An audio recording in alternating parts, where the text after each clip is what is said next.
PA, nouveau parti anticapitaliste, qui est aussi un marcheur pour Gaza. Merci beaucoup. Eh bien, chers amis, malgré les apparences, ça fait vraiment chaud au cœur d'être ici.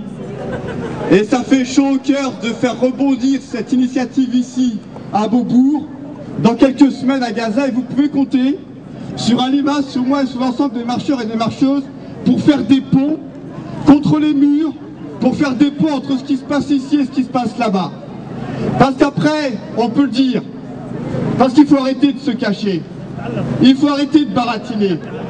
Après 20 ans de pseudo-négociations, pour une pseudo-paix juste et durable, pour reprendre la formule, résultat des courses, c'est de pire en pire. La réalité aujourd'hui, c'est que le peuple de Gaza, le peuple de Cisjordanie, le peuple palestinien, et les Palestiniens, y compris d'Israël, nous demandent tout simplement et ouvertement que les négociations aient lieu, de tribune en tribune, d'état-major en état-major. Ça ne suffit plus. Ce qui est nécessaire aujourd'hui, ils et elles nous le disent de là-bas, et particulièrement de Gaza.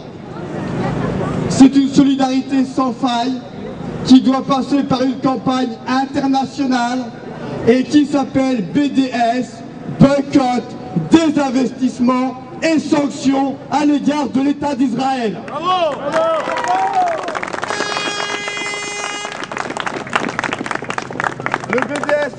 Le BDS aujourd'hui, cette campagne que nous devons mener haut et fort, c'est parce qu'on le veuille ou pas, c'est le résultat nécessaire pour pouvoir contrer cet État que l'on peut qualifier d'État d'apartheid, comme l'Afrique du Sud a été un État d'apartheid.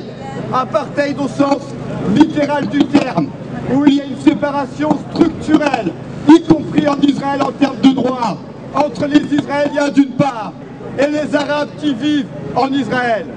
Parce que de la même manière qu'il y a un apartheid dans l'État d'Israël, un État raciste, hier comme aujourd'hui, avec 500 000 colons de trop, avec un mur qui a 8 mètres de haut de trop, avec 22 000 destructions d'habitations de trop pendant le bombardement, avec 1400 morts de trop, dont 300 enfants, avec 64 écoles détruites l'an passé de trop. Et c'est par rapport à ces excès de cet État colonial que nous devons porter haut et fort nos solidarités pleines et entières. Et comme l'a dit Alima il y a un instant, on ne va pas nous la faire de la paix pour la paix.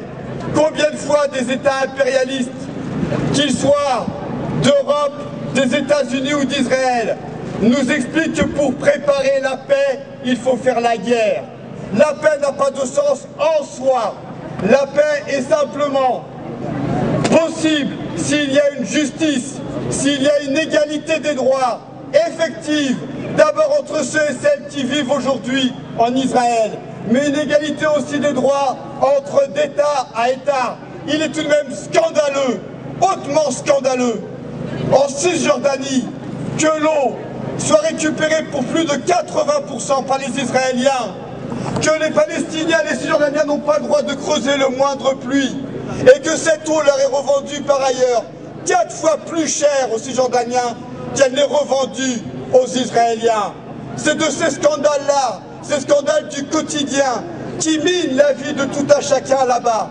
Eh bien, je le dis très clairement, évidemment, si on est simplement humaniste au-delà même de la fibre politique, ça mériterait qu'il y ait un engagement en France de tous les citoyens et toutes les citoyennes, plein et entière, à l'égard du peuple palestinien, sans aucun état d'âme.